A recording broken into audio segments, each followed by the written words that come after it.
அகிலம் டிவி நேயர்களுக்கு வணக்கம். இன்றைய நாளுக்கான காலை நேர பிரதான செய்திகள். விரிவான செய்திகளுக்குள் செல்லும் முன்னதாக முதலில் இன்றைய தலைப்புச் செய்திகள். வலுவிழந்து வரும் காற்றழுத்த தாழ்வு வெளியான வானிலை பற்றிய முக்கிய அறிவிப்பு. கிளிநொச்சியில் குளங்களின் நீர்மட்டம் அதிகரிப்பு.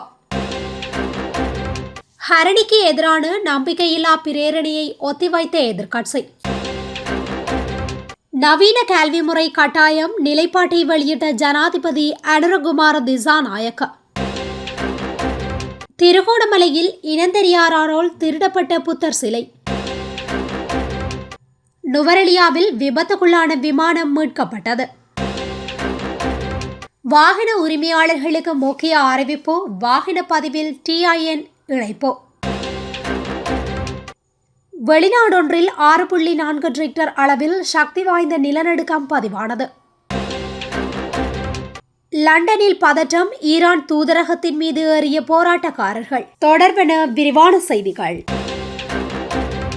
மன்னார் வளைகுடாவில் ஏற்பட்ட குறைந்த காற்றழுத்த தாழ்வு பகுதி மேலும் பலவீனமடைந்து வருவதாக வளிமண்டலவியல் திணைக்களம் தெரிவித்துள்ளது. எனவே நாட்டின் வானிலையில் இந்த அமைப்பின் தாக்கம் படிப்படியாக குறைந்து வருவதாக தெரிவிக்கப்பட்டுள்ளது.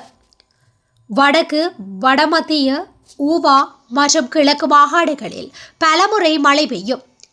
வடமேற்கு மற்றும் மத்திய மாகாணங்களில் சில இடங்களில் மழை அல்லது இடியுடன் கூடிய மழை பெய்யக்கூடும். மாலை அல்லது இரவு வேளைகளில் மற்ற இடங்களில் சில இடங்களில் மழை அல்லது இடியுடன் கூடிய மழை பெய்யக்கூடும்.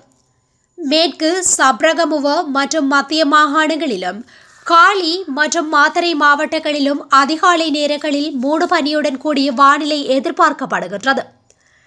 இடியுடன் கூடிய மழை பெய்யும் போது தற்காலிகமாக பலத்த காற்று மற்றும் மின்னலால் ஏற்படும் சேதங்களை குறைக்க போதுமான முன்னெச்சரிக்கை நடவடிக்கைகளை எடுக்குமாறு வளிமண்டலவியல் திணைக்களம் பொதுமக்களை கேட்டுக்கொண்டுள்ளது. கிளிநொச்சி மாவட்டத்தின் மழையுடனான காலநிலை நிலவி வருவதால் இரணிமடு குளம் அதன் முழு கொள்ளளவை அடைத்துள்ளது. அத்தோடு மாவட்டத்தின் ஏனைய குளங்களான கனகாம்பிகை குளம், கல்மடு குளம் என்பன வான் பாய்கின்றது. கிளிநொச்சி ஊடாக வட்டக்கச்சி செல்லும் வீதியின் விவசாய பண்ணைக்கு அருகில் பனைமரம் மின்சார வயரில் வீழ்ந்து காணப்படுகின்றதனால் அதனை அகற்றும் பணிகளும் நடைபெற்று வருகின்றது. இதேவேளை வட்டுவாகல் பாலம் திருத்த வேலைகள் இடம்பெற்று வருவதனால் பாலத்தினூடாக பயணம் செய்பவர்கள் சற்று அவதானத்துடன் பயணம் செய்யுமாறு பொதுமக்களுக்கு அறிவுறுத்தப்பட்டுள்ளது. கல்வி அமைச்சர் ஹரணி அபரசூரியவுக்கு எதிராக சபாநாயகரிடம் நம்பிக்கையில்லா பிரேரணையை சமர்ப்பிப்பதை ஒத்திவைக்க ஐக்கிய மக்கள் சக்தி முடிவு செய்துள்ளதாக தெரிவிக்கப்படுகின்றது. ஏனைய கல்வி தொகுதிகளிலும் தீர்க்கப்படாத பல சிக்கல்கள் குறித்து எதிர்க்கட்சிக்கு தெரிவிக்கப்பட்டதை அடுத்து தாமதப்படுத்தும் முடிவு எடுக்கப்பட்டதாக எதிர்க்கட்சி வட்டாரங்களை மேற்கோள் காட்டி மேற்கண்ட விடயம் கூறப்பட்டுள்ளது. இந்த கவலைகள் குறித்த தகவல்களை சேகரித்து நம்பிக்கையில்லா தீர்மானத்தில் சேர்க்க கட்சி கூடுதல் நேரத்தை கோருவதாக தெரிவிக்கப்படுகின்றது. பரந்த ஆதரவை பெறுவதற்காக மற்ற எதிர்க்கட்சிகள் மற்றும் நாடாளுமன்ற குழுக்களுடன் மேலும் கலந்துரையாடல்கள் தேவைப்படுவதால் இந்த தாமதம் ஏற்பட்டதாக கூறப்படுகின்றது. இந்த கட்டத்தில் பிரேரணையை சமர்ப்பிப்பதால் நாடாளுமன்றத்தில் விவாதத்திற்கு முன்கூட்டியே திகதி நிர்ணயிக்கப்படாமல் போகலாம் என்ற கவலையும் எதிர்க்கட்சிக்கு உள்ளதாக சுட்டிக்காட்டப்படுகின்றது. நாட்டின் மாணவர் தலைமுறைக்கு சர்வதேசத்தை வெல்லக்கூடிய நவீன கல்வி முறை அவசியம் என்றும் கிராமிய பிள்ளைகளை வறுமை சுழற்சியிலிருந்து மீட்கக்கூடிய ஒரே வழி கல்வி மட்டுமே என ஜனாதிபதி அனுரகுமார திசாநாயக்க தெரிவித்துள்ளார். பெற்றோர்களுக்கு சுமையையும் பிள்ளைகளுக்கு துயரத்தையும் கொடுக்காத ஒரு கல்வி முறையை நாட்டில் உருவாக்கப் போவதாக அவர் தெரிவித்தார். அனுராதபுரம் மாவட்டத்தின் ராஜாங்கனை, தலாவ, நொச்சியாகம, மகாவிலச்சிய, பதவிய, கெபிதிகொல்லாவ, மிகிந்தலை, ரம்பேவ ஆகிய பிரதேச செயலாளர் பிரிவுகளில் அனர்த்தங்களினால் முழுமையாக சேதமடைந்த வீடுகளுக்கு இழப்பீடு வழங்கும் நிகழ்வு நேற்று முன்தினம் ராஜாங்கனி வெவே விகாரைக்கு அருகில் நடைபெற்றது. இந்த நிகழ்வில் கலந்து கொண்டு உரையாற்றும் போதே ஜனாதிபதி மேற்கண்டவாறு கூறினார். பொய் பிரசாரங்களுக்கு அடிபணியாமல் நாட்டுக்கு தேவையான கல்வி மறுசீரமைப்பு செயல்முறையை தொடர்ந்து முன்னெடுத்து மாணவர்களுக்கு சிறந்ததொரு எதிர்காலத்தை உருவாக்க நடவடிக்கை எடுப்பதாகவும் ஜனாதிபதி குறிப்பிட்டார். அனுராதபுரம் மாவட்டத்தின் ராஜாங்கனை, தலாவ, நொச்சியாகம, மகாவிலசிய, பதவிய, கெபிதிகொல்லாவ, மிகிந்தலை, ரம்பேவே ஆகிய பிரதேச செயலாளர் பிரிவுகளில் அனர்த்தங்களினால் முழுமையாக சேதமடைந்த வீடுகளுக்கு இழப்பீடு வழங்கும் நிகழ்வு நேற்று முன்தினம் ராஜாங்கனை வெவே விகாரைக்கு அருகில் நடைபெற்றது. மக்கள் ஆணை வழங்கிய எதிர்பார்ப்புகளை நிறைவேற்றும் அதேவேளை அனர்த்தத்துக்கு பிறகு இருந்த நிலையை விடவும் ஒரு சிறந்த நாட்டையும் மக்கள் வாழ்வையும் கட்டியெழுப்பும் திட்டத்தை அரசு தற்போது வெற்றிகரமாக செயல்படுத்தி வருகின்றது என்றும் ஜனாதிபதி குறிப்பிட்டார். වගා කරලා තමයි ජීවත් වුනේ. නැවත කුඹුර වගා කරන්න ඕන. සත්තු ඇති කරලා තමයි ජීවත් වුනේ. නැවත සත්තු ඇති කරන්න පටන් ගන්න ඕන. කුඩා ව්‍යාපාරකින් තමයි ජීවත් වුනේ. திருகோணமலை சேருடுவர போலீஸ் பிரிவில் உள்ள சோமாவதி வீதியில் உள்ள தபஸ்ரகல விகாரையின் மலையுச்சியில் வைக்கப்பட்டிருந்த புத்தர் சிலை ஒன்று இனந்தெரியாதாரால் திருடிச் செல்லப்பட்டுள்ளதாக தெரிவிக்கப்படுகின்றது. இதனை அடுத்து நேற்றைய தினம் சேருடுவர போலீஸ் நிலையத்தில் முறைப்பாடு பதிவு செய்யப்பட்டுள்ளது. சம்பவம் தொடர்பில் தெரிய வருகையில் கடந்த 6ஆம் திகதி அந்த இடத்தில் வைக்கப்பட்டிருந்த புத்தர் சிலை திருடப்பட்டிருந்தது. இதனை அடுத்து அதற்கு பதிலாக வைக்கப்பட்டிருந்த இந்த சிலையும் திருடப்பட்டுள்ளதாக தெரிவிக்கப்படுகின்றது. சம்பவம் தொடர்பான மேலதிக விசாரணைகளை சேருடுவர போலீசார் முன்னெடுத்து வருகின்றனர். நுவரெலியா கிரகிரி வாவியில் விபத்திற்குள்ளான நீர் விமானம் பல்வேறு சிரமத்திற்கு மத்தியில் மாலை 6 மணியளவில் மீட்டெடுக்கப்பட்டது.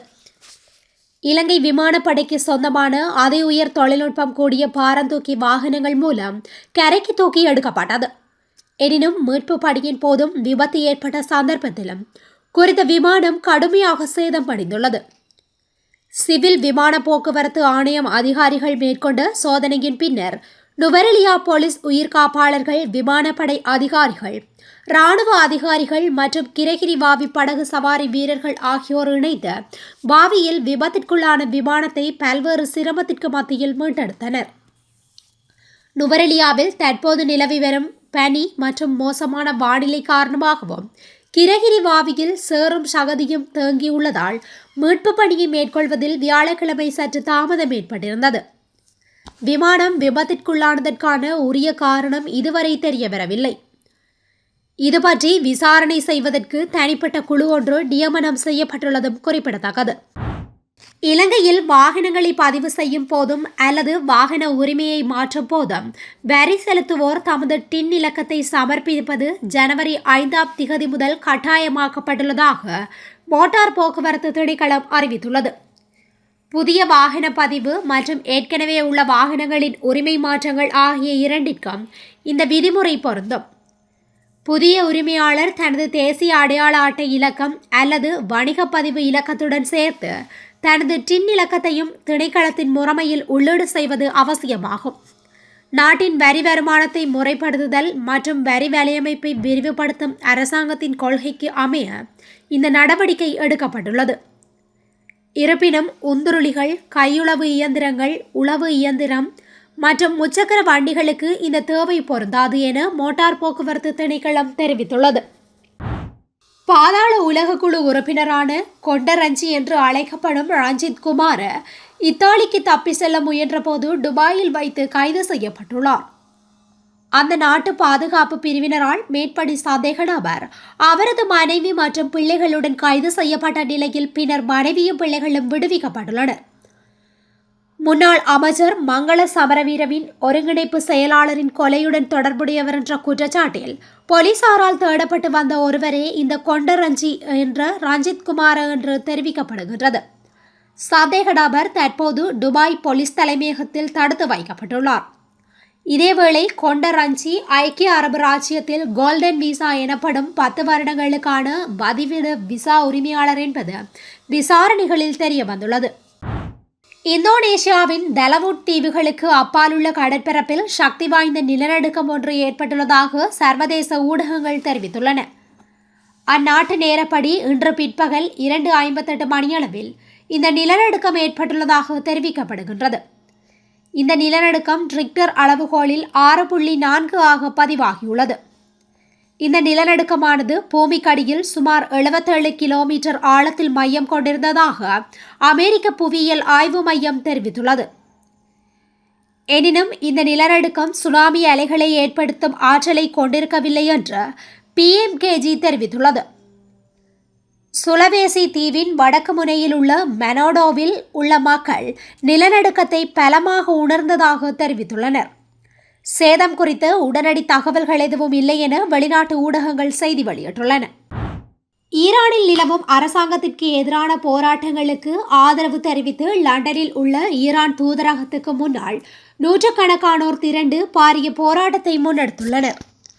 இதன்போது போராட்டக்காரர் ஒருவர் தூதரகத்தின் மேல் தளத்தில் ஏறி ஈரான் தேசிய கொடியை கிழித்தெறிந்ததால் பெரும் பரபரப்பு ஏற்பட்டுள்ளது. மேற்கு லண்டனில் உள்ள ஈரான் தூதரகத்திற்கு முன்பாக சனிக்கிழமை திரண்ட போராட்டக்காரர்கள் ஈரான் அரசாங்கத்திற்கு எதிரான முழக்கங்களை எழுப்பியதுடன் கொடிகளையும் ஏந்தியிருந்தனர். இதன்போது பாதுகாப்பு பணியில் ஈடுபட்டிருந்த அவசர பிரிவு ஊழியர் மீது தாக்குதல் நடத்தியமை மற்றும் அத்துமீறி நுழைந்தமை ஆகிய குற்றச்சாட்டுகளின் கீழ் இருவர் கைது செய்யப்பட்டுள்ளதாக லண்டன் மெட்ரோபாலிட்டன் போலீசார் தெரிவித்துள்ளனர். போராட்டத்தில் ஈடுபட்டவர்கள் 1979ஆம் ஆண்டு ஈரானில் புரட்சியின் போது வெளியேற்றப்பட்ட ஈரானின் கடைசி மன்னரான முகமது ரேசா ஷா பக்லஹவியின் மகன் ரேசா பக்லஹவியின் படங்களை தாக்கியிருந்தனர். ஈரானில் பாதுகாப்பு படையினரால் போராட்டக்காரர்கள் கொல்லப்படுவதற்கு பிரித்தானிய பிரதமர் கெய்ர் ஸ்டார்மர், பிரான்ஸ் ஜனாதிபதி இமானுவேல் மேக்ரான் மற்றும் ஜெர்மன் ஜனாதிபதி ஃபிரெடரிக் மெர்ஸ் ஆகியோர் தமது கடும் கண்டனங்களை வெளியிட்டுள்ளனர்.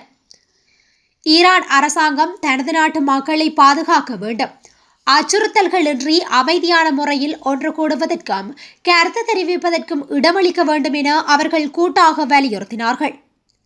தற்போது 13வது நாளை எட்டியுள்ள இந்த போராட்டங்கள் பொருளாதாரம் தொடர்பாக வெடித்து பல ஆண்டுகளில் இல்லாத அளவுக்கு மிகப்பெரிய போராட்டமாக வளர்ந்துள்ளது. ஈரானின் உச்ச தலைவர் அயதுல்லா அலி காமெனி அரசாங்க எதிர்ப்பு போராட்டக்காரர்களை பிரச்சனையாளர்கள் என்று அழைத்தார். மேலும் அவர்கள் அமெரிக்க ஜனாதிபதியை மகிழ்விக்க முயற்சிப்பதாக குற்றம் சாட்டினார். இந்நிலையில் மத்திய கிழக்கு நாடு முழுவதும் தற்போது இணைய முடக்கம் நடைமுறையில் உள்ளமை குறிப்பிடத்தக்கது. இத்துடன் இன்றைய நாளுக்கான காலை நேர பிரதான செய்திகள் நிறைவடைகின்றன. தொடர்ந்தும் இதுபோன்ற செய்திகளை உடனுக்குடன் அறிந்து கொள்ள அகிலம் டிவியுடன் இணைந்திருங்கள். நன்றி வணக்கம்.